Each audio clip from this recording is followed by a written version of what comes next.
मरकजी हुकूमत ने मॉब लिंचिंग के खिलाफ कानून बनाने की बात पार्लियामेंट में की और उसकी एक रूपरेखा भी पेश करने की बात कही, तो तादाद कितने लोगों की उस जुल्म में या उस अपराध में शिरकत होने पर मॉब लिंचिंग माना जाएगा, इस पर कुछ इख्तलाफ चल रहा था।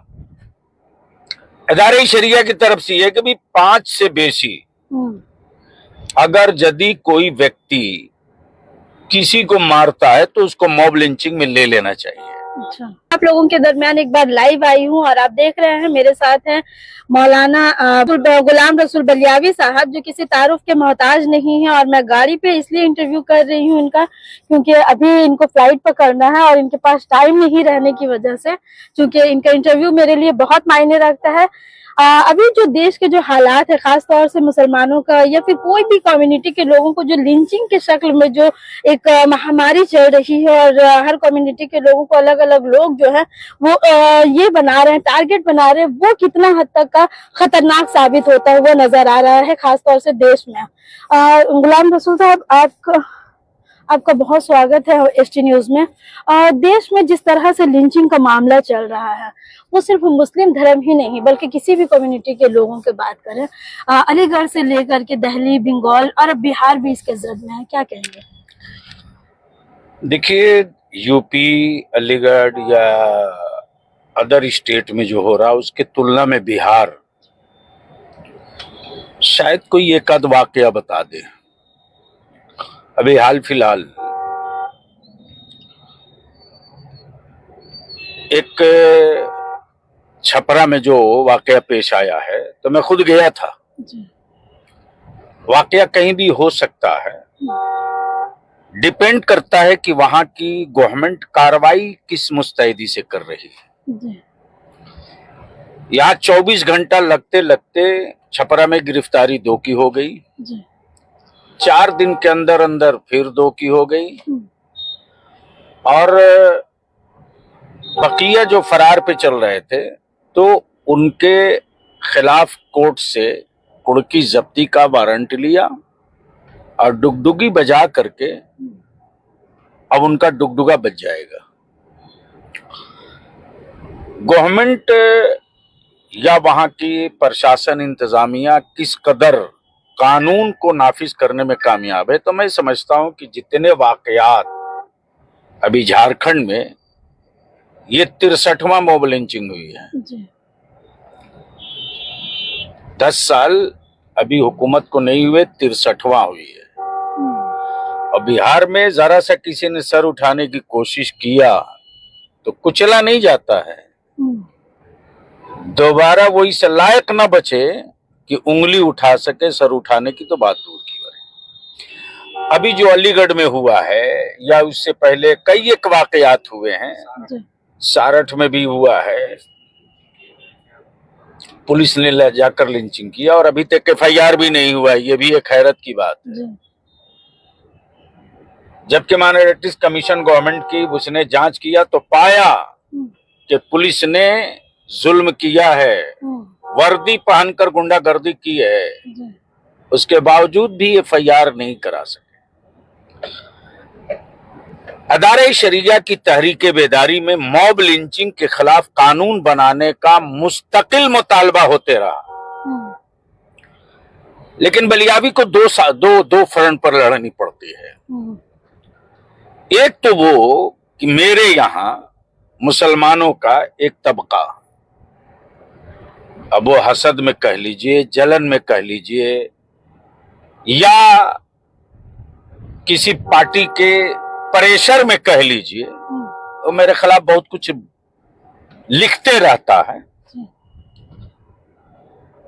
ये जानते हुए कि बलियावी किसी पद पर नहीं, किसी ओहदे पर नहीं। लेकिन अब क्या तकलीफ है मैं नहीं कह सकता। ये जो मरकजी हुकूमत ने मॉब लिंचिंग के खिलाफ कानून बनाने की बात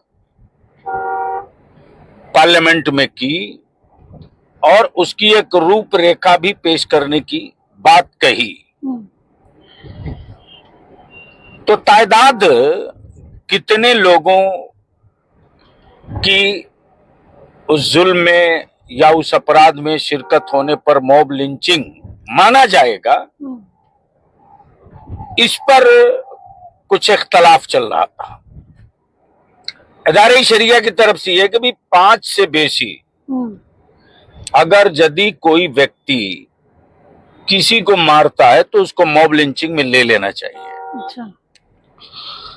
तो अभी ये सवाल उठता है कि एक फैमिली में, एक घर में 10 आदमी है, 5 आदमी है, और कभी नाली गली पानी चूने टपकने आंगन में बच्चों के खेलने कूदने के मामले में भी कभी ऐसा होता है कि एक खानदान दूसरे खानदान से चढ़ जाता है, एक परिवार दूसरे परिवार पे चढ़ जाता है, तो क्या इसको भी मॉब लिंचिंग में रखा जाए?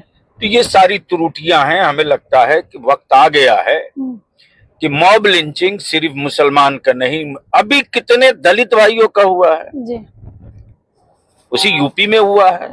घोड़ी चढ़ गया तो मॉब लिंचिंग कर दिया, मोछ रख लिया तो मॉब लिंचिंग कर दिया। तो मिला जुला करके धर्म की आड़ में किसी